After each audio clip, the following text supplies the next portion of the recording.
Ya, sahabat Shalom.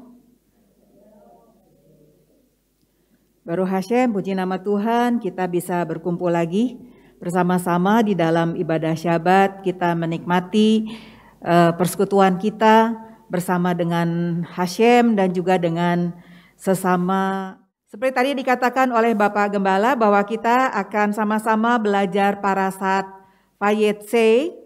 Bacaannya dari Kejadian pasal 28 ayat 10 sampai dengan Kejadian pasal 32 ayat 3.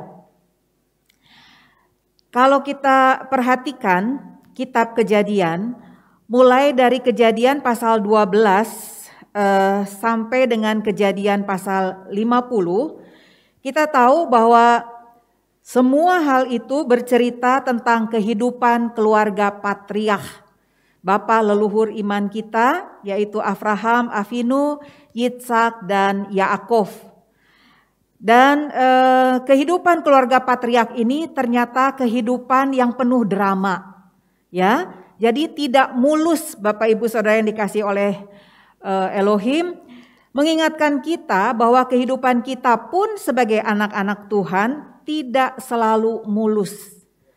Masalah itu ada, ya, bagi kehidupan kita anak-anak Tuhan. Misalnya masalah dalam hubungan di dalam keluarga, apakah itu orang tua dengan anak, atau apakah kakak dengan adik, saudara dengan saudara, seperti itu. Kemudian juga mungkin masalah ekonomi, mungkin juga masalah penyakit, ya. Dan kita tahu bahwa Abraham itu juga dicobai 10 kali sebelum akhirnya dia disebut sebagai Bapa orang beriman.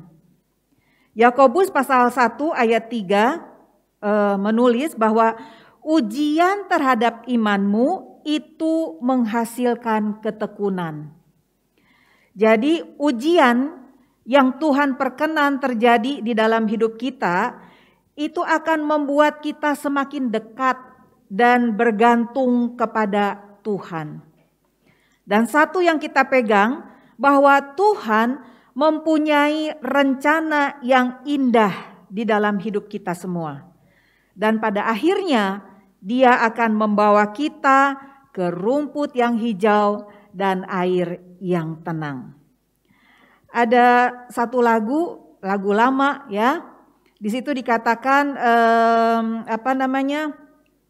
ya Tuhan ku percaya, aku percaya, gitu ya. Lewati lembah air mata, aku percaya. Firman-Mu, ya dan amin, aku percaya. Kemenangan sudah Kau jamin, aku percaya. Amin, haleluya. Jadi sebentar lagi kita akan merayakan Hanukkah, ya. Dan ada satu tak atau tagar gitu yang kita kenal bersama pada hari raya Hanukkah, yaitu perkataan Hasak fa'amat, ya. Semua yang ada di sini juga sudah hafal, Baruch Hashem, puji Tuhan. Hasak fa'amat, tetap kuat dan berani, ya. Bapak Ibu Saudara yang dikasihi oleh Tuhan, Parashat Vayetse bicara tentang keluarga. Tadi saya katakan Kejadian 12 sampai 50 itu berbicara tentang kehidupan keluarga patriark. Nah, di dalam Parashat Vayetse ini bicara tentang keluarga Yaakov, anaknya Yitzhak, cucu dari Abraham. Di dalam parasha ini kita bisa melihat ada momen yang berharga dalam sebuah keluarga, yaitu pernikahan, hubungan antar saudara, hubungan antara menantu dan mertua, juga kelahiran 12 anak laki-laki cikal bakal dari bangsa Israel. Di dalam parasha ini diceritakan tentang hubungan yang tidak mudah, namun sangat berharga. Membuat kita belajar bahwa Tuhan berdaulat sepenuhnya atas hidup kita. Dan rencananya itu sempurna dan tidak pernah gagal. Yesaya pasal 55 ayat 9 menulis bahwa jalan Tuhan lebih tinggi dari jalan kita. Pikirannya lebih tinggi dari pikiran kita. Jadi Tuhan yang berada di luar ruang dan waktu tidak dapat kita selami pikirannya dengan pikiran kita yang dibatasi oleh ruang dan waktu. Bagian kita adalah percaya bahwa rencana Tuhan itu indah pada waktunya. Kasih karunia-Nya selalu cukup untuk kita. 2 Korintus pasal 12 ayat 9. Sebab justru dalam kelemahanlah kuasaku menjadi sempurna. Luar biasa ya. Jadi apapun yang sedang saudara alami saat ini, pergumulan, ujian yang Tuhan izinkan terjadi kepada saudara, kita percaya bahwa tangan Tuhan yang kuat terus menopang kita. Dia tidak membiarkan kita berjalan sendirian. Dia akan menyertai kita menyelesaikan semua masalah-masalah yang kita hadapi sampai kepada kemenangan yang Tuhan sudah janjikan. Kita coba membuka kitab suci kita. Kita baca Kejadian pasal 28 ayat 10. Saya akan baca untuk saudara Kejadian pasal 28 ayat 10. Maka Yaakov berangkat dari Beersheba dan pergi ke Haran. Ya. Di sini dikatakan bahwa Yaakov itu berangkat dari Beersheba dan pergi ke Haran. Beersheba itu adalah bahasa Ibrani yang artinya 7 sumur. Dan letaknya itu di tanah Kanaan atau tanah perjanjian, tanah yang dijanjikan oleh Adonai Elohim kepada Abraham dan juga kepada Yitzhak. Bereshit Rabbah mengatakan bahwa Yaakov ketika meninggalkan Beersheba itu umurnya sudah 63 tahun. Jadi bukan usia yang muda ya. Jadi kejadian ini Yitzhak dan Rivka menyuruh Yaakov pergi ke Haran itu tidak seketika dari ketika Esaf meminta semangkuk sup kepada Yaakov yang ditukar dengan hak kesulungan ya. Jadi tidak serta-merta terjadi, tetapi ada kurun waktu atau satu jangka waktu yang panjang. Karena menurut Bereshit Rabbah seperti tadi yang saya katakan bahwa umur Yaakov itu adalah 63 tahun ketika dia meninggalkan Beersheba.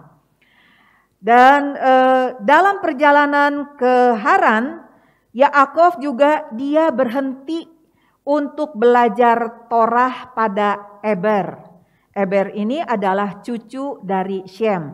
Di dalam Parashat Toldot kita sudah membaca juga bahwa Yaakov itu dia kesukaannya itu adalah tinggal di tenda belajar Torah kepada Shem dan juga kepada Yitzhak.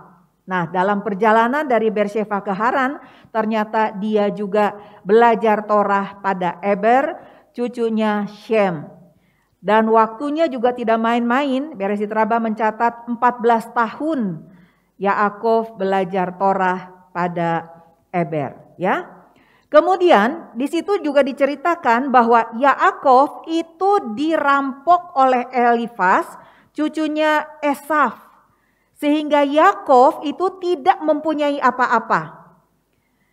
Kemudian dalam kesesakan dan kesendiriannya, Yaakov sampai di suatu tempat. Kemudian dia berdoa ma'arif. Karena Adonai Elohim membuat matahari itu cepat tenggelam supaya Yaakov segera beristirahat untuk melupakan kesedihan dan kesendiriannya. Dalam keadaan tidak punya apa-apa, Yaakov mengumpulkan batu untuk alas kepalanya. Para sage mencatat ada 12 batu yang dikumpulkan oleh Yaakov sebagai gambaran profetik bahwa dia akan mempunyai 12 anak laki-laki, ya, yang kemudian kita kenal sebagai cikal bakalnya dari bangsa Israel. Nah, 12 batu yang dikumpulkan oleh Yaakov itu akhirnya menjadi satu batu. Itu bicara bahwa Yeshua HaMasyiah sebagai batu penjuru akan mempersatukan Israel. Bukan hanya mempersatukan seluruh Israel, tetapi juga mempersatukan antara Israel dan bangsa-bangsa. Kemudian menurut Rabbi Jason Sobel, ada tradisi Yahudi yang mengatakan bahwa jumlah batu sebagai alas tidur Yaakov itu ada 3. Jadi kalau tadi para sage mengatakan ada 12 batu sebagai gambaran profetik dari 12 suku Israel, ya. Tetapi di sini Jason Sobel dia mengutip tradisi Yahudi bahwa ternyata batu yang dipakai untuk menjadi alas tidur Yaakov itu juga bukan hanya 12 tetapi 3. Ya. Jadi batu dalam bahasa Ibrani itu adalah Evan. Evan itu terdiri dari 3 huruf, yaitu Alef, Bet, dan Nun. Dan kita tahu bahwa setiap huruf dalam Ibrani itu mempunyai nilai gematria. Alef, nilai gematrianya itu adalah 1, bicara tentang Bapa. Af, ya. Kemudian Bet mempunyai nilai gematria 2, bicara tentang Yeshua HaMasyiah, Ben atau anak. Dan Nun mempunyai nilai gematria 50, bicara tentang Ruach HaKodes. Dan kita tahu bahwa Ruach HaKodes dicurahkan pada hari ke-50, ya, yaitu pada hari raya Pentakosta atau pada hari raya Syavuot. Jadi kesimpulan dari Yaakov mengambil batu ini, kita melihat bahwa perjalanan Yaakov meninggalkan tanah perjanjian Kanaan ke Haran itu ternyata disertai oleh Adonai Elohim. Kemudian kita membaca lagi Kejadian pasal 28 ayat 12, ya. Maka bermimpilah ia, di bumi ada didirikan sebuah tangga yang ujungnya sampai ke langit, dan tampaklah malaikat-malaikat Elohim naik dan turun di tangga itu. Ya, sampai di sini dulu ya, ayat 12 dulu ya. Maka bermimpilah ia, di bumi ada didirikan sebuah tangga yang ujungnya sampai di langit, dan tampaklah malaikat-malaikat Elohim naik dan turun di tangga itu. Tangga dalam bahasa Ibrani itu adalah sulam. Kali ini kita bermain gematria ya beberapa saat ini ya. Nah, tangga dalam bahasa Ibrani itu adalah sulam, dan sulam itu terdiri dari 3 huruf, yaitu Samek, Lamet, dan Mem. Samek itu mempunyai nilai gematria 60, Lamet mempunyai nilai gematria 30, dan Mem nilai gematrianya adalah 40. Kalau di jumlah 60 ditambah 30 ditambah 40 itu sama dengan 130 ya. Nah, 130 ini juga mempunyai nilai gematria yang sama dengan Sinai dan juga suara. Jadi sulam atau tangga mempunyai nilai gematria 130 sama dengan nilai gematria dari Sinai dan suara. Artinya apa? Artinya bahwa tangga yang dilihat oleh Yaakov dalam mimpinya adalah gambaran dari Yeshua HaMasyiah Sang Firman yang turun di Sinai dan firman Elohim yang menjadi manusia. Adalah Yeshua HaMashiach yang menjadi pengantara Yaakov dengan Bapa di surga. Adalah Yeshua HaMashiach juga yang menjadi pengantara kita dengan Bapa di surga. Yohanes pasal 14 ayat 6, ya. Jadi tanpa Yeshua HaMashiach kita tidak akan pernah sampai kepada Bapa di surga. Kenapa? Karena ada pemisah antara kita dan Bapa. Pemisahnya yaitu dosa. Ya.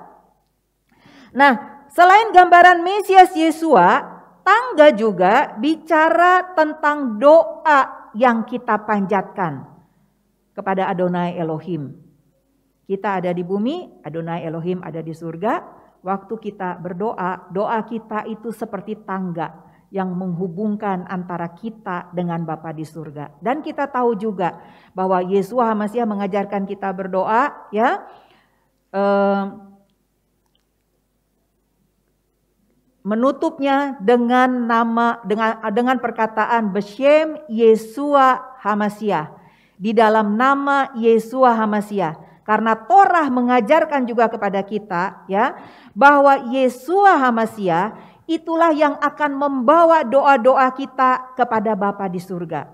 Jadi di sini kita belajar begitu pentingnya posisi Yeshua HaMashiach bagi kita sebagai orang-orang percaya. Karena tanpa Yeshua HaMashiach kita tidak pernah sampai kepada Bapa di surga.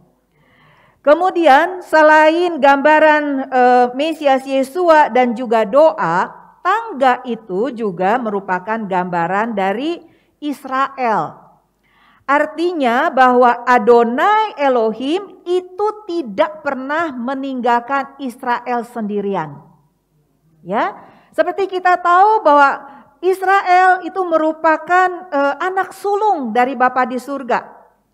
Israel itu juga merupakan biji mata dari Bapa di surga. Memang ada saatnya, ya, Adonai Elohim itu juga marah kepada Israel karena pemberontakan mereka.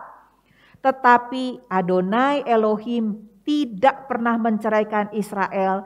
Dia tidak pernah meninggalkan Israel sendirian.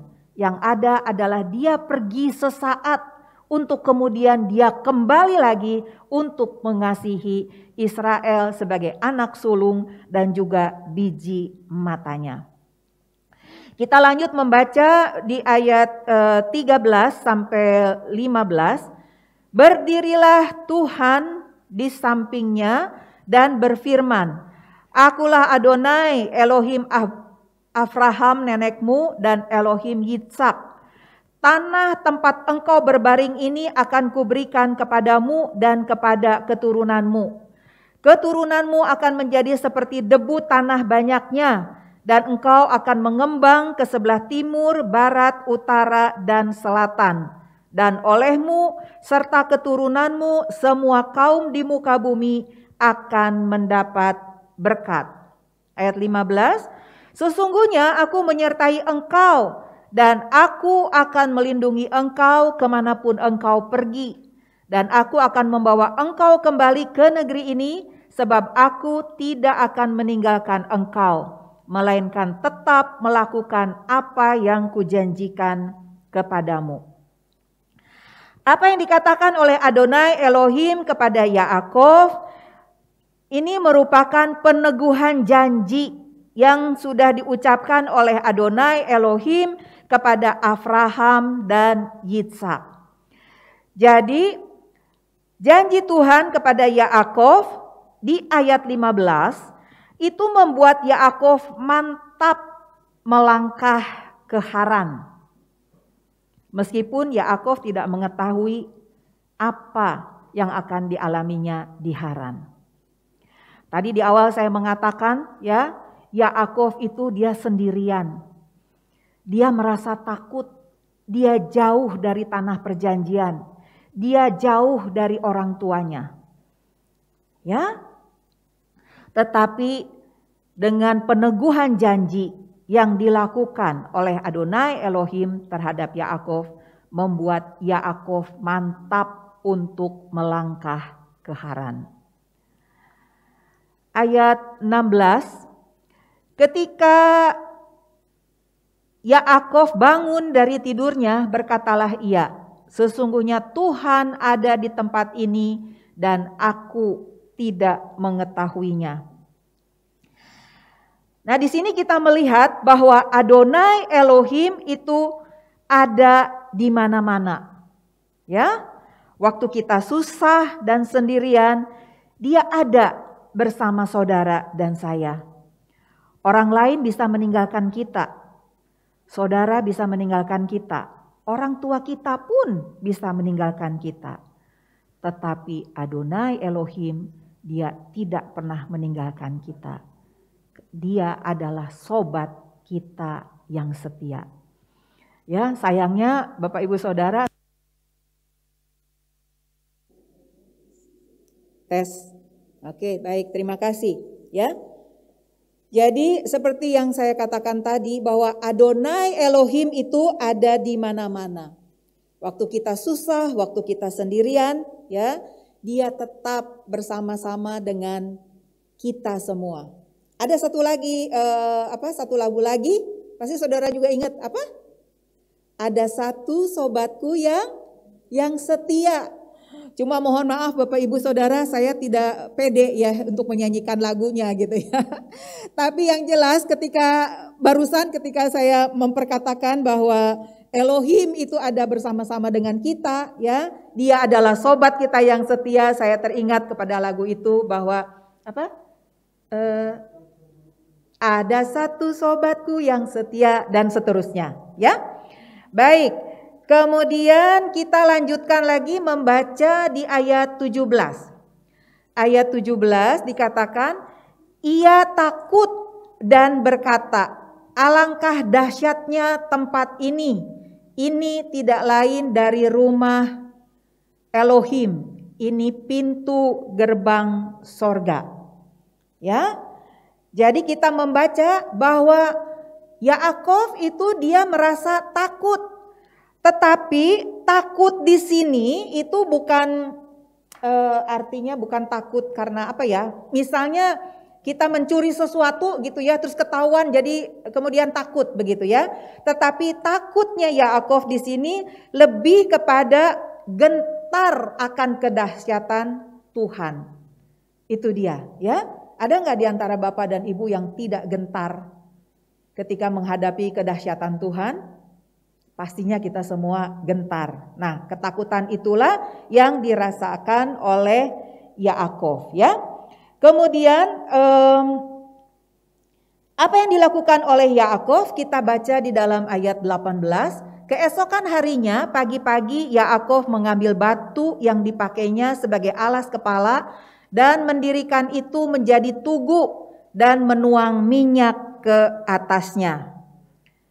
Nah, Yaakov mendirikan tugu dan menuangkan minyak zaitun sebagai tanda peringatan bahwa Adonai Elohim sudah melawat dia. Ini juga bicara sesuatu hal kepada kita ya. Ketika Adonai Elohim melawat kita, melawat saudara dan saya, maka kita harus melakukan sesuatu sebagai bentuk peringatan bahwa Adonai Elohim itu sudah melawat kita. Dan kemudian di ayat 19 di situ ditulis bahwa Yaakov menamai tempat itu Bet-El atau rumah Elohim. Dan kemudian kita lanjutkan membaca ayat 20 sampai 22. Lalu bernasarlah Yaakov, jika Elohim akan menyertai dan akan melindungi aku di jalan yang kutempuh ini, memberikan kepadaku roti untuk dimakan dan pakaian untuk dipakai, sehingga aku selamat kembali ke rumah ayahku, maka Tuhan akan menjadi Elohimku, dan batu yang kudirikan sebagai tugu ini akan menjadi rumah Elohim. Dari segala sesuatu yang engkau berikan kepadaku, akan selalu kupersembahkan 1/10 kepadamu. Ya. Jadi apa yang dicatat di dalam Kejadian pasal 28 ayat 20 sampai 22 itu adalah nasar Yaakov sebagai respon dari peneguhan janji Tuhan yang diberikan kepadanya. Ya.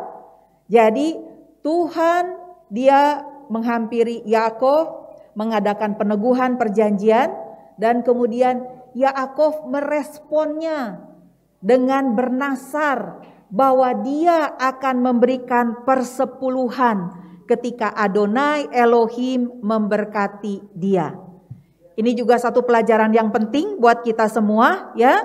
Jadi kita bukan hanya menginginkan berkat Tuhan, tetapi kita tidak mau memberikan kembali berkat Tuhan yang Tuhan sudah berikan kepada kita untuk mendukung pelayanan pekerjaan Tuhan di muka bumi ini. Ya, karena kita semua tahu bahwa setiap pelayanan itu memerlukan biaya. Dan Tuhan juga tidak meminta banyak-banyak, Dia cuma meminta 10%, saudara. Ya, karena itu kita tahu ya bahwa Yaakov ketika dia berangkat ke Haran itu dia berangkat sendirian dan tanpa membawa apa-apa. Tetapi apa yang kita lihat ketika Yaakov kembali dari Haran?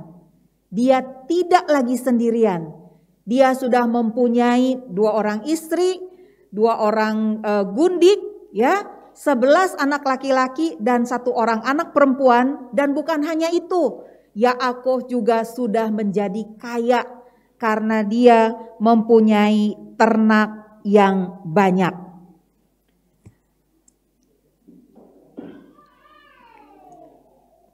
Ini sebagai tanda bahwa Adonai Elohim menyertai Yaakov dan memberkati Yaakov.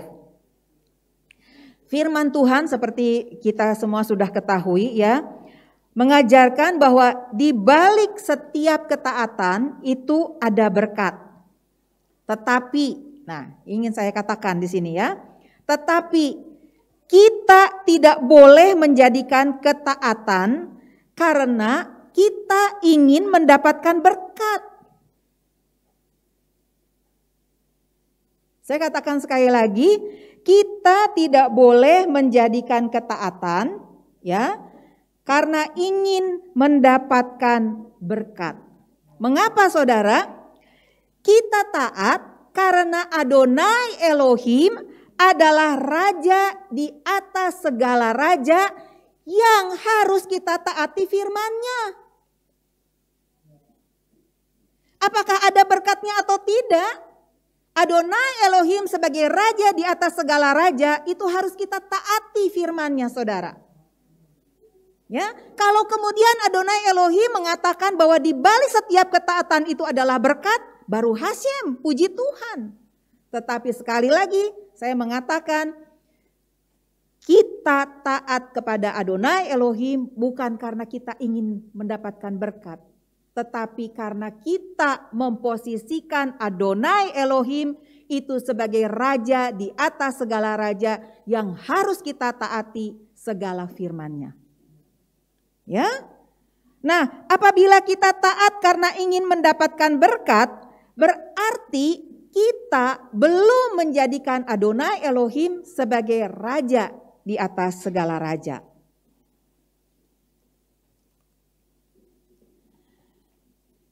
Ya, sekarang kita lanjutkan lagi bacaan kita. Kita masuk ke dalam Kejadian pasal 29. Kejadian pasal 29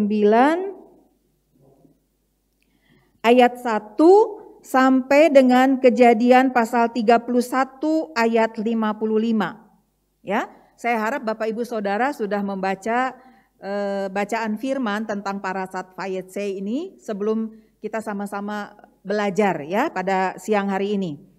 Kejadian 29 ayat 1 sampai Kejadian 31 ayat 55 kita membaca bagaimana drama kehidupan Yaakov. Ya, Jadi kehidupan Yaakov itu ternyata penuh drama, Bapak Ibu Saudara yang dikasihi oleh Elohim. Di dalam Parashat Toldot kita tahu ya ada rivalitas dengan Esau. Kita juga tahu bahwa Yaakov juga sudah menipu Yitsak ayahnya. Dan sekarang kita membaca di dalam Kejadian 29 sampai ayat 30, pasal 31 bahwa kehidupan Yaakov sendiri itu penuh dengan drama. Kalau zaman sekarang mungkin seperti drakor kali ya, kayak begitu ya. Siapa di antara Bapak Ibu yang suka nonton drakor? Hati-hati Bapak Ibu Saudara ya, karena itu bisa ketagihan, akhirnya membuat kita lupa akan tugas kita sebagai anak-anak Tuhan, ya. Nah, drama kehidupan Yaakov ini dimulai dengan yang pertama, ditipu oleh Laban, calon mertuanya. Ya, ditipu oleh Laban calon mertuanya. Jadi Yaakov itu jatuh cinta kepada Rahel dan dia bersedia bekerja 7 tahun pada Laban untuk bisa menikahi Rahel. Tetapi ketika tiba saatnya, Laban memberikan Leah, kakaknya Rahel, bukan Rahel. Ya, kita coba baca ayat 26 dari pasal 29. Kejadian pasal 29 ayat 26, jawab Laban, "Tidak biasa orang berbuat demikian di tempat kami ini, mengawinkan adiknya lebih dahulu daripada kakaknya." Ya, jadi apa yang dikatakan oleh Laban kepada Yaakov mengingatkan Yaakov yang telah mengambil berkat kesulungan. Padahal Yaakov dia bukan anak sulung, ya. Nah, jadi di sini kita juga belajar bahwa Yaakov dia juga menuai apa yang dia tabur, ya. Jadi dia menipu Yitsak dan sekarang balik dia yang ditipu oleh calon mertuanya, ya. Saudara yang dikasih oleh Elohim, Tuhan mengasihi orang berdosa. Dan Tuhan juga memberikan pengampunan apabila orang berdosa itu bertobat. Tetapi tetap orang yang berdosa itu harus menanggung akibat dari dosanya. Ya. Nah, tadi saya mengatakan drama kehidupan Yaakov dimulai dengan yang pertama ditipu oleh Laban, dan yang kedua itu persaingan antara kakak dan adik, yaitu Leah dan Rahel. Firman Tuhan menggambarkan Leah itu sebagai wanita yang mempunyai pandangan mata yang lemah, ya, seperti itu. Tidak dibilang bahwa Leah itu jelek, begitu tidak, tetapi dikatakan bahwa dia mempunyai pandangan mata yang lemah. Dan para rabi mengatakan bahwa kenapa Leah itu mempunyai pandangan mata seperti itu, karena dia tidak berhenti menangisi Esau, ya. Karena katanya menurut para rabi Esau itu tadinya itu diharapkan untuk menikahi Leah, tetapi Esau dia lebih memilih perempuan-perempuan Kanaan, ya. Nah, tetapi Bapak Ibu Saudara yang dikasih oleh Elohim, Leah itu ternyata adalah orang pertama yang dicatat di dalam Torah yang mengucap syukur kepada Adonai Elohim ketika melahirkan Yehuda, anak laki-lakinya yang keempat. Kita bisa baca di dalam 29 ayat 35, ya. Mengandung pulalah ia, lalu melahirkan seorang anak laki-laki. Maka ia berkata, "Sekali ini aku akan bersyukur kepada Hashem." Itulah sebabnya ia menamai anak itu Yehuda. Sesudah itu ia tidak melahirkan lagi, ya. Yehuda itu akar katanya adalah yada, artinya praise, artinya memuji Tuhan, artinya bersyukur. Dan memang perkataan Lea di dalam Kejadian pasal 29 ayat 35 ini dicatat sebagai orang yang pertama yang mengucapkan syukur kepada Adonai Elohim. Ya, nah kenapa juga Lea itu mengucapkan syukur atas kelahiran anaknya yang keempat? Karena ternyata Lea itu sudah tahu bahwa Yaakov itu akan apa ya tepatnya ya? Ya oke lah, mempunyai 2 istri sudah pasti ya, karena pada waktu itu juga Rahel itu sudah dinikahi juga oleh Yaakov. Tetapi selain 2 istri, Lea dan Rahel juga mempunyai 2 gundik yang diberikan oleh baik Lea maupun Rahel. Jadi Yaakov itu dia mempunyai 2 istri dan 2 gundik. Kemudian Lea tahu bahwa dari setiap bahwa Yaakov itu dia akan dari keempat perempuan yang ada di sekitar Yaakov ini akan melahirkan 12 anak laki-laki. Nah, Lea berpikir 12 dibagi 4 artinya 3. Satu orang itu melahirkan anak laki-laki 3 gitu ya. Sehingga ketika ternyata Adonai Elohim memberikan kesempatan kepada Lea untuk kembali hamil dan melahirkan Yehuda, maka Lea mengucap syukur kepada Adonai Elohim. Karena dia berpikir meskipun dia kurang dicintai oleh Yaakov, tetapi Adonai Elohim mengasihi Lea dan Adonai Elohim memakai Lea ya untuk melahirkan anak yang jumlahnya lebih banyak dari Rahel maupun dari Bilha dan Silpa. Karena masing-masing itu mereka hanya melahirkan 2 orang anak laki-laki. Sedangkan Lea sendiri dia melahirkan 6 orang anak laki-laki dan 1 orang anak perempuan yaitu Dina. Ya. Nah, Bapak Ibu, pertanyaannya adalah apakah Yaakov itu bermaksud untuk mempunyai istri lebih dari 1? Ya, pastor mengatakan tidak. Ya. Karena di dalam Kejadian pasal 28 ayat 2 di situ jelas tertulis seorang istri. Jadi artinya hanya 1. Dan kita tahu Yaakov itu dia jatuh cinta itu kepada 1 orang perempuan yaitu Rahel. Ya. Yang dikasihi Yaakov adalah Rahel. Tetapi sekali lagi kita kembali kepada Yesaya 55 ayat 9. Ya, bahwa Tuhan memperkenan semua hal ini terjadi untuk menggenapi rencananya bahwa keturunan Abraham, Yitsak dan Yaakov itu akan banyak seperti debu tanah.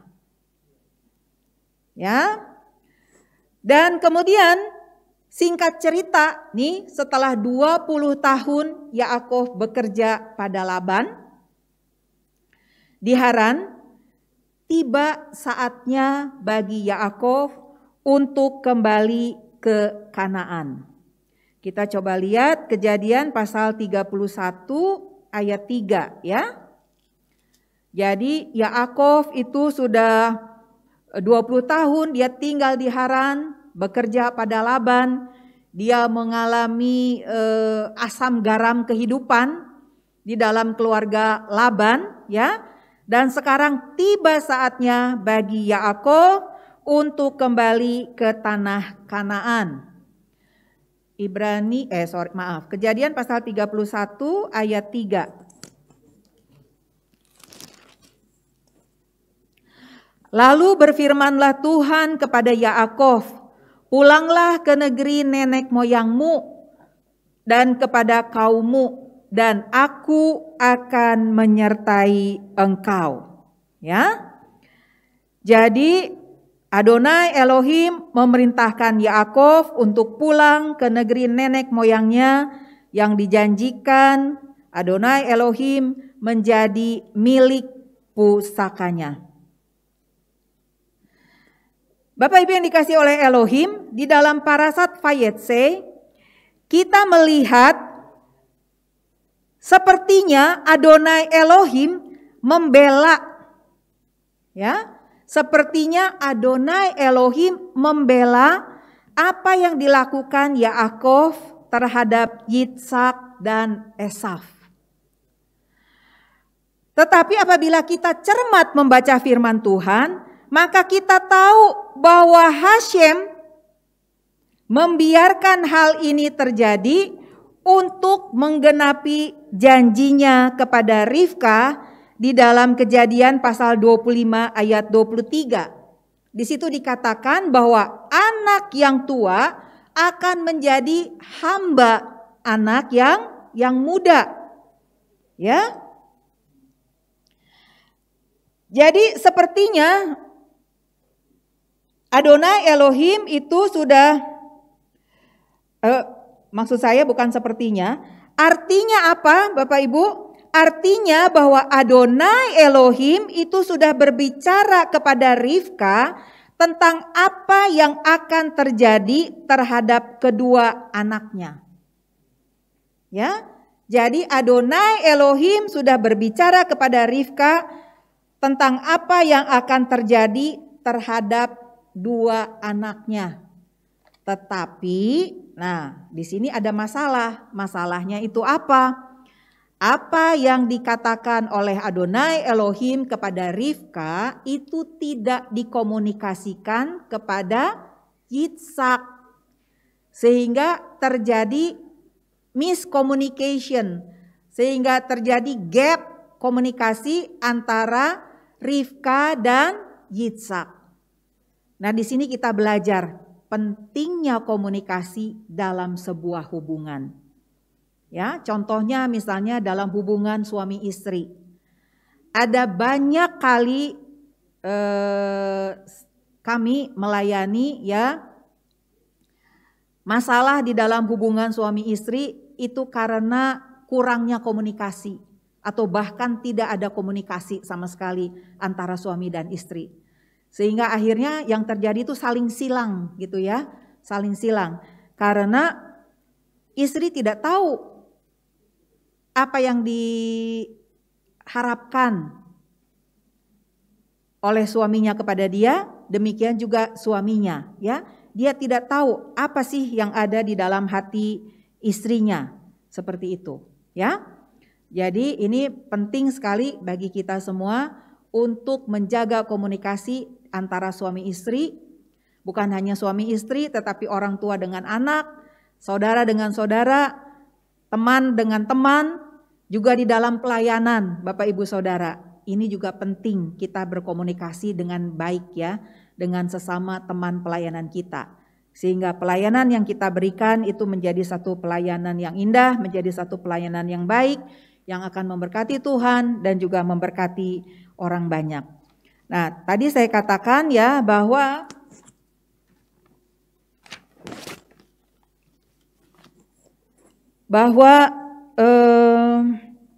Adonai Elohim itu dia sebetulnya sudah berbicara kepada Rivka. Lalu yang kedua, apa yang dilakukan oleh Yaakov itu tidak saya nggak berani mengatakan langsung ya, tapi apa yang dilakukan oleh Yaakov terhadap Yitsak ya, itu sepertinya itu adalah untuk menguatkan apa yang sudah terjadi antara Esaf dengan Yaakov. Jadi Esaf itu dia sudah memberikan hak kesulungannya kepada Yaakov itu dengan sukarela begitu ya, tanpa paksaan. Yaakov juga tidak menipu Esaf gitu ya untuk memberikan hak kesulungannya, tidak. Tetapi Esaf memberikannya dengan sukacita, dengan sukarela kepada Yaakov ya, karena dia lapar dan hak kesulungannya itu ditukar dengan semangkok sup. Jadi Esaf dia sudah memberikan hak kesulungan kepada Yaakov. Berkat sulung di dalam Kejadian pasal 27 ayat 27 sampai 29, kalau kita lihat itu isi berkatnya itu ternyata lebih cocok untuk diberikan kepada Yaakov dibandingkan kepada kepada Esaf, ya. Coba kita mundur sebentar, Kejadian pasal 27 ayat 27 sampai 29, ya. 27 sampai 29. Lalu datanglah Yaakov dekat-dekat dan diciumnyalah ayahnya. Ketika Ishak mencium bau pakaian Yaakov, diberkatilah dia, katanya, sesungguhnya bau anakku adalah sebagai bau padang yang diberkati Tuhan. Elohim akan memberikan kepadamu embun yang dari langit dan tanah-tanah gemuk di bumi dan gandum serta anggur berlimpah-limpah.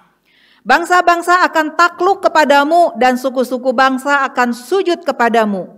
Jadilah tuan atas saudara-saudaramu dan anak-anak ibumu akan sujud kepadamu. Siapa yang mengutuk engkau, terkutuklah ia, dan siapa yang memberkati engkau, diberkatilah dia. Ya, jadi kalau kita cermati baik-baik perkataan berkat di dalam Kejadian pasal 27 ayat 27 sampai 29 itu ternyata memang lebih cocok untuk Yaakov. Karena ayat 29 itu merupakan peneguhan dari apa yang dikatakan oleh Adonai Elohim kepada Rivka. Lalu di ayat 29 bagian akhir, siapa yang mengutuk engkau, terkutuklah ia, dan siapa yang memberkati engkau, diberkatilah dia. Itu merupakan bagian dari berkat Abraham. Ya. Nah, sekarang coba kita membaca di dalam Roma pasal 9 ayat 12 sampai 21. Ya. Roma pasal 9 ayat 12 sampai 21.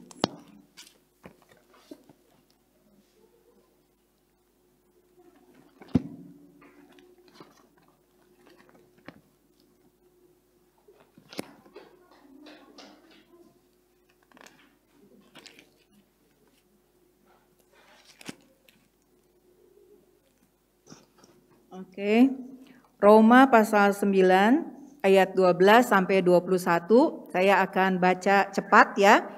Sebab firman ini mengandung janji. Pada waktu seperti inilah aku akan datang dan Sarah akan mempunyai seorang laki-laki. Tetapi bukan hanya itu saja. Lebih terang lagi ialah Rivka yang mengandung dari satu orang, yaitu dari Ishak, bapa leluhur kita. Sebab waktu anak-anak itu belum dilahirkan dan belum melakukan yang baik atau yang jahat, supaya rencana Elohim tentang pemilihannya diteguhkan bukan berdasarkan perbuatan, tetapi berdasarkan panggilannya. Dikatakan kepada Rivka, anak yang tua akan menjadi hamba anak yang muda. Seperti ada tertulis, aku mengasihi Yaakov tetapi membenci Esaf. Jika demikian, apakah yang hendak kita katakan? Apakah Elohim tidak adil? Mustahil. Sebab ia berfirman kepada Mose, aku akan menaruh belas kasihan kepada siapa aku mau menaruh belas kasihan. Dan aku akan bermurah hati kepada siapa aku mau bermurah hati. Ayat 16. Jadi hal itu tidak tergantung kepada kehendak orang atau usaha orang, tetapi kepada kemurahan hati Elohim. Sebab kitab suci berkata kepada Fir'aun, itulah sebabnya aku membangkitkan engkau, yaitu supaya aku memperlihatkan kuasaku di dalam engkau dan supaya namaku dimasyurkan di seluruh bumi. Jadi ia menaruh belas kasihan kepada siapa yang dikehendakinya dan ia menegarkan hati siapa yang dikehendakinya. Sekarang kamu akan berkata kepadaku, jika demikian apalagi yang masih disalahkannya? Sebab siapa yang menentang kehendaknya? Siapakah kamu, hai manusia, maka kamu membantah Elohim? Dapatkah yang dibentuk berkata kepada yang membentuknya, mengapakah engkau membentuk aku demikian? Apakah tukang periuk tidak mempunyai hak atas tanah liatnya untuk membuat dari gumpal yang sama suatu benda untuk dipakai guna tujuan yang mulia dan suatu benda lain untuk dipakai guna tujuan yang biasa? Nah, dari Roma pasal 9 ayat 12 sampai 21 kita sekali lagi membaca tentang kedaulatan Adonai Elohim sebagai raja di atas segala raja, ya. Dan kita tidak bisa membantah apa yang difirmankan oleh Adonai Elohim. Jadi terus terang saya juga ketika belajar tentang parasa, bukan hanya Vayetse tetapi dari parasa Toldot, ya, ketika terjadi tipu menipu seperti itu, saya juga berpikir, kenapa ya kok Tuhan sepertinya membiarkan hal ini terjadi? Lalu Tuhan itu kan di dalam parasa Toldot itu dia tidak berfirman apa-apa begitu ya terhadap kejadian ketika Yaakov menipu Yitzhak, ya. Dia tidak mengatakan apa-apa. Adonai Elohim baru kemudian berkata lagi kepada Yaakov di dalam parasa Vayetse. Nah, tetapi ternyata setelah saya pikir dan saya renungkan, ya, maka saya dapat Roma pasal 9 ayat 12 sampai 21 ini. Jadi itu adalah kedaulatan Tuhan sebagai raja di atas segala raja. Ya. Nah, kemudian Tuhan membiarkan Yaakov, sekarang balik ya, kalau tadi Yaakov itu dia menipu Yitzhak dan Esaf, karena ternyata Tuhan itu dia mempunyai satu rencana yang indah bagi Yaakov. Nah, sekarang Tuhan dia seperti membiarkan Yaakov ditipu Laban, itu ternyata juga Roma pasal 9 ayat 12 sampai 21 itu juga berlaku dalam hal ketika Laban menipu Yaakov dengan cara memberikan Leah, ya, kepada Yaakov. Mengapa? Karena kemudian kita tahu bahwa dari keturunan Leah lahirlah Yuda, dan dari Yuda ini lahirlah David, dan dari David lahirlah Yesua HaMasiah.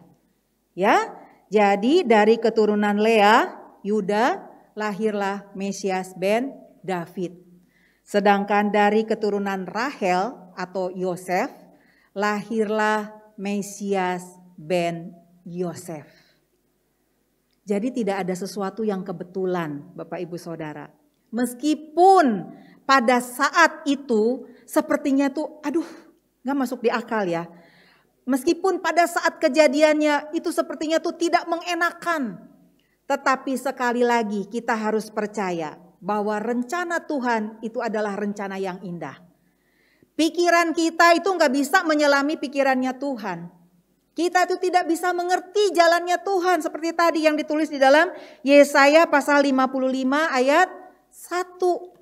Lalu kemudian apa yang bisa kita lakukan? Yang bisa kita lakukan itu seperti yang ditulis di dalam Roma pasal 8 ayat 28.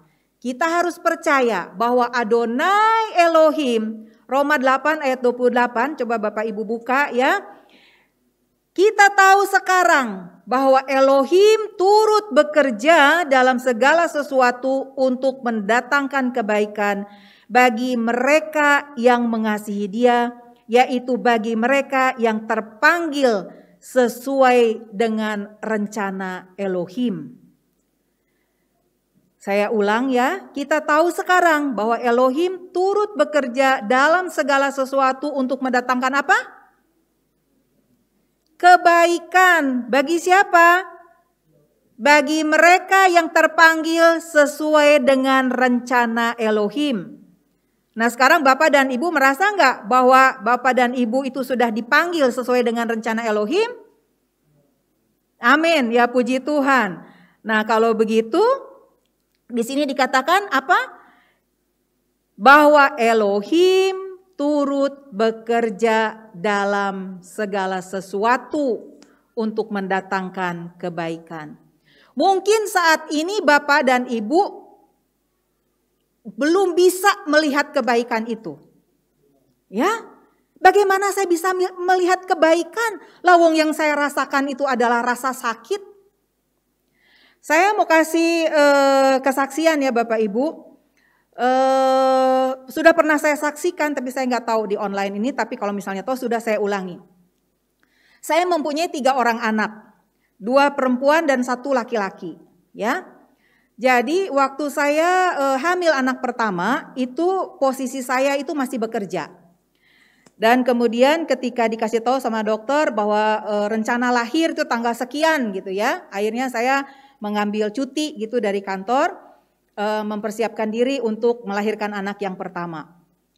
Lalu saudara, ketika sebelum dalam masa kehamilan itu saya banyak baca buku, kemudian juga saya berdiskusi gitu ya dengan orang-orang, termasuk juga dengan dokter. Dan dari situ saya menyimpulkan bahwa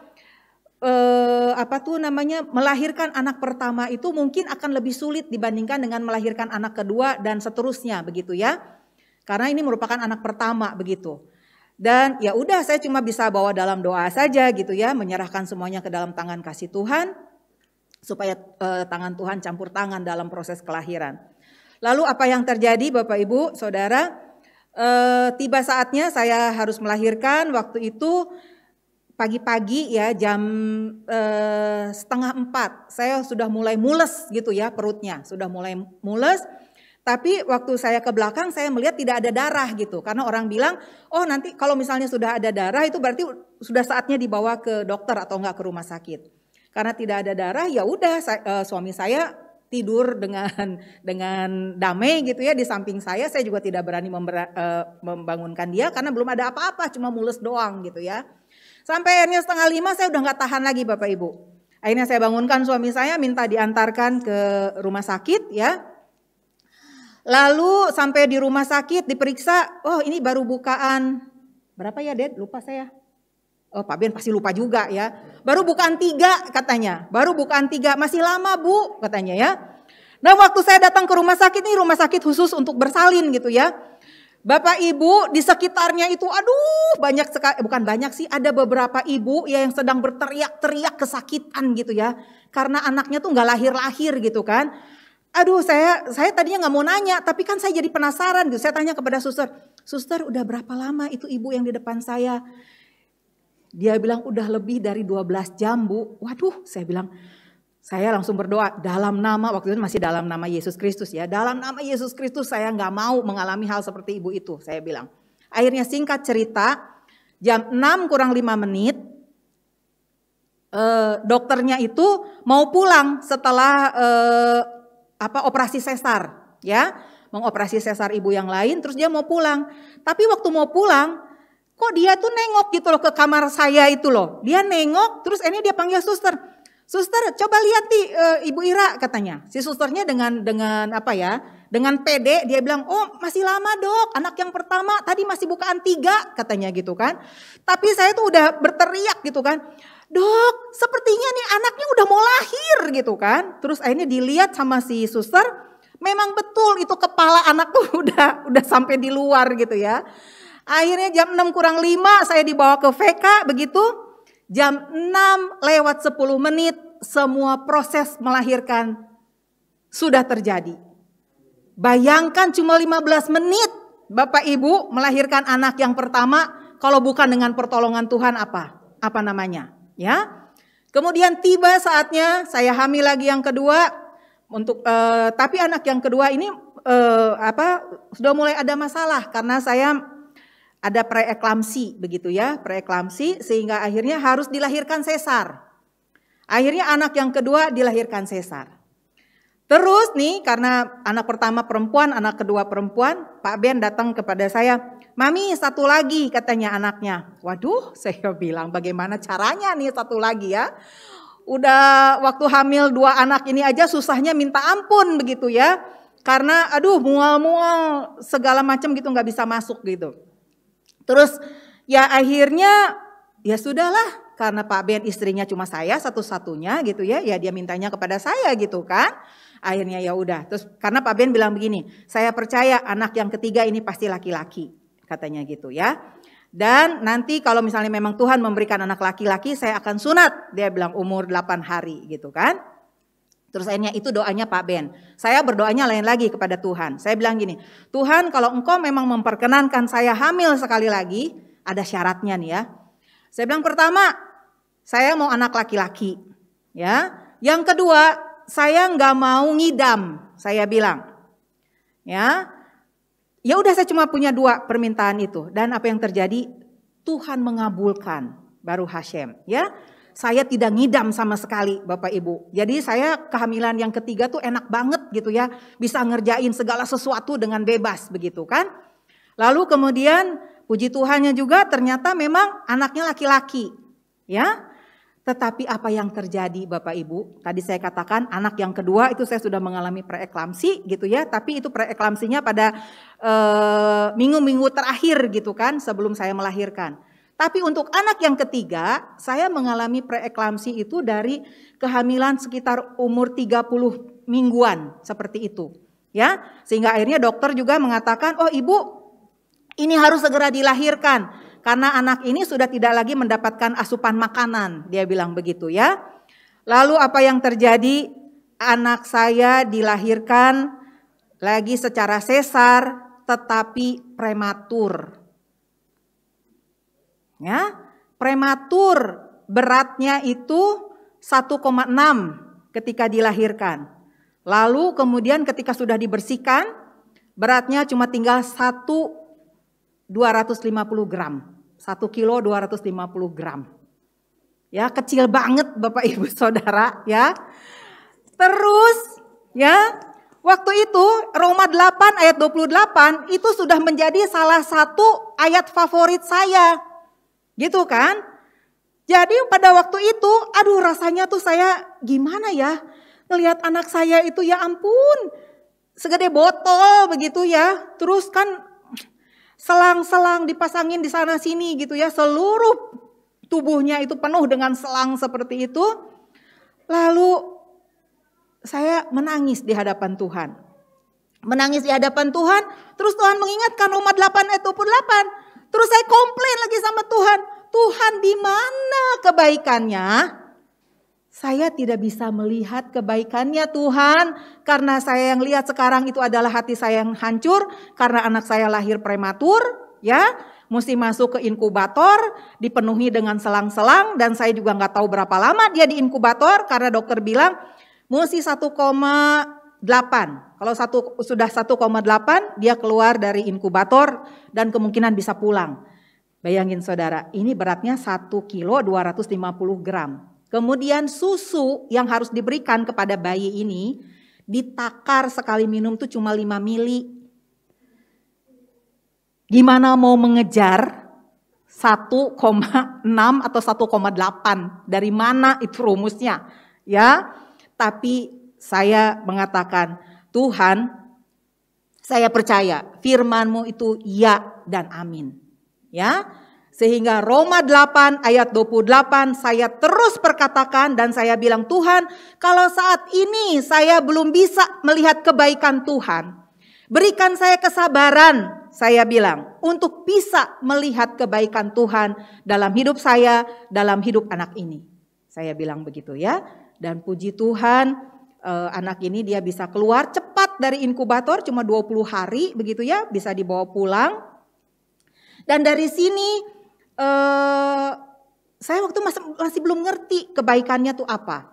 Ya, ternyata kebaikannya itu adalah tadi saya bisa menyaksikan bahwa anak yang kecil timbangannya tuh belum 1,6 tapi ternyata sudah bisa dibawa pulang. Waktu itu 1,5 sekian, tapi dokter bilang sehat Bu, karena paru-parunya itu sudah matang, jantungnya sudah matang, organ tubuhnya sudah matang, jadi bisa dibawa pulang. Ibu susui aja, katanya seperti itu ya. Itu yang pertama. Kemudian yang kedua, ternyata apa yang saya alami itu juga bisa menjadi kesaksian bagi ibu-ibu yang lain. Menguatkan ibu-ibu yang lain. Bayangkan ya Bapak Ibu, kelahiran anak pertama cuma 15 menit. Normal. Kelahiran anak kedua sesar. Kelahiran anak yang ketiga sesar dan prematur. Ya, tetapi itu semua itu bisa menjadi satu kesaksian yang luar biasa bagi orang lain untuk melihat bahwa tangan Tuhan yang kuat itu tetap memegang anak-anaknya. Untuk melihat bahwa Tuhan itu memegang firman-Nya. Firman Tuhan itu ya dan amin. Meskipun saat ini saya katakan, saat ini mungkin saudara ada dalam masalah, apapun masalahnya. Dan saudara tidak bisa melihat kebaikan Tuhan. Percaya bahwa firman Tuhan itu ya dan amin. Ya, haleluya, puji nama Tuhan. Dan sebagai ayat yang terakhir, saya mengajak Bapak Ibu Saudara membuka Mazmur pasal 55 ayat 22. Ayat 23 ya. Mazmur 55 ayat 23. Serahkanlah kuatirmu kepada Tuhan, maka Ia akan memelihara engkau. Tidak untuk selama-lamanya dibiarkannya orang benar itu goyah. Ini adalah janji Tuhan yang luar biasa bagi saudara dan saya. Firman Tuhan mengajarkan kepada kita untuk menyerahkan semua kuatir kita kepada Tuhan. Maka Dia akan memelihara kita. Dan tidak untuk selama-lamanya dibiarkannya orang benar itu goyah. Yang harus kita lakukan sekarang adalah memohon kekuatan kepada Adonai Elohim. Supaya dengan kekuatan Adonai Elohim kita bisa melalui lembah kekelaman yang Tuhan izinkan terjadi dalam hidup kita. Mazmur 23 situ mengatakan, sekalipun aku berjalan dalam lembah kekelaman, gadamu dan tongkatmu itulah yang menghibur aku. Jadi sebelum Tuhan membiarkan kita berjalan melewati lembah kekelaman, Adonai Elohim sesungguhnya sudah melengkapi kita. Pertama dengan gada. Gada itu berfungsi untuk menghalau musuh kita. Ya, yang kedua itu tongkat. Tuhan sudah memberikan tongkat kepada kita. Tongkat untuk memimpin jalan kehidupan kita. Yang harus kita lakukan sekali lagi adalah taat dan berdoa memohon kekuatan Adonai Elohim supaya kita semua berhasil melewati lembah kekelaman sampai ke rumput yang hijau dan air yang tenang untuk kemuliaan nama Bapa di surga. Haleluya, amin. Mari kita berdoa. Bapa di surga, terpujilah namamu. Terima kasih ya Tuhan untuk firman Tuhan yang sudah kami dengar dan sudah kami pelajari bersama ya Tuhan. Kami mohon Ruach HaKodes ya Tuhan, menolong kami ya Tuhan untuk mengingat semua perkataan-perkataan yang berisi janji-janji Tuhan yang luar biasa bagi kami anak-anak-Mu ya Tuhan. Kalau saat ini kami berada pada satu situasi yang mungkin tidak enak ya Tuhan, yang mungkin membuat kami sedih ya Tuhan, yang mungkin membuat kami tertekan ya Tuhan. Biarlah melalui parasat Fayetse ini ya Tuhan, kami kembali dikuatkan bahwa Engkau berdaulat atas kehidupan kami masing-masing dan bahwa rencana Tuhan itu indah. Rencana Tuhan itu sempurna. Karena itu Tuhan kami mohon Engkau menambah-nambahkan kekuatan kepada kami. Menambah-nambahkan iman kepada kami ya Tuhan. Untuk terus ya Tuhan berpegang teguh dan melewati semua hal yang harus kami lewati sampai kemenangan itu bisa kami genggam di dalam tangan kami. Sungguh kami bersyukur mempunyai Tuhan yang luar biasa. Tuhan yang tidak pernah meninggalkan kami sendirian, Tuhan yang selalu menopang dan menolong kami ya Tuhan. Sungguh kami bersyukur untuk hal itu ya Tuhan. Dan biarlah semakin hari kami juga semakin mau menyerahkan diri kami, menyerahkan hidup kami, keluarga kami, segala sesuatu yang kami punya ke dalam tangan kasih-Mu ya Bapa. Kami berdoa untuk setiap orang yang saat ini hadir di gereja maupun juga yang melihatnya secara online ya Tuhan, kami mohon agar Engkau memberkati mereka semua. Apapun juga pergumulan yang mereka hadapi, kami percaya ya Tuhan, Engkau tidak pernah meninggalkan kami ya Tuhan. Berikan kepada kami kekuatan, damai sejahtera, sukacita, kemampuan ya Tuhan, supaya kami dapat melewati semua ini ya Tuhan, dan sampai pada satu titik kemenangan yang Tuhan sudah siapkan untuk kami. Terima kasih ya Tuhan, kami serahkan semua hidup kami ini ke dalam tangan kasih-Mu. Kami kembalikan segala pujian, hormat, dan kemuliaan hanya bagi Tuhan. Dan hanya di dalam nama Mesias Yesua kami sudah berdoa dan mengucap syukur. Haleluya. Amin.